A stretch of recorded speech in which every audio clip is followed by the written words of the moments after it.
Mangiyak-ngiyak pa ang senior citizen na si Aling Edna, hindi niya tunay na pangalan nang hulihin siya ng mga tauhan ng Manila Police District sa Quiapo, Maynila nitong Martes. Ang 65 years old na suspect naaktuhan daw na nagbebenta ng abortion pills o gamot pampalaglag ayon sa pulisya.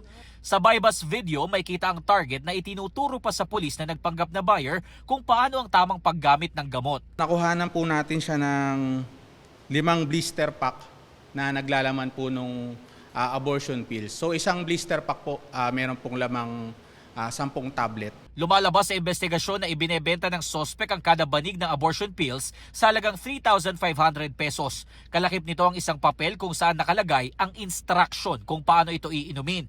Pero sabi ng sospek, wala siyang kinalaman sa nangyari at nataon lang nabibili rin siya ng gamot. Napadana kasi kukuha ko ng gamot ko. Sabi ko nga po sa inyo, ayoko na po magpa-interview. Maharap ang sospek sa mga reklamong paglabag sa Philippine Pharmacy Law, paglabag sa Food, Drug and Cosmetic Act at paglabag sa FDA Law.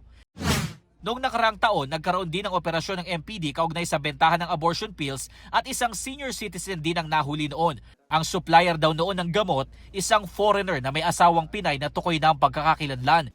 Bukod sa Maynila, ibinebenta din umano ito sa iba't ibang bahagi ng Metro Manila sa pamamagitan ng online transaction. Ibabalidate po natin yun kung meron pong pagkakaugnay yung supplier nitong suspect natin doon sa previous na operation na naganap.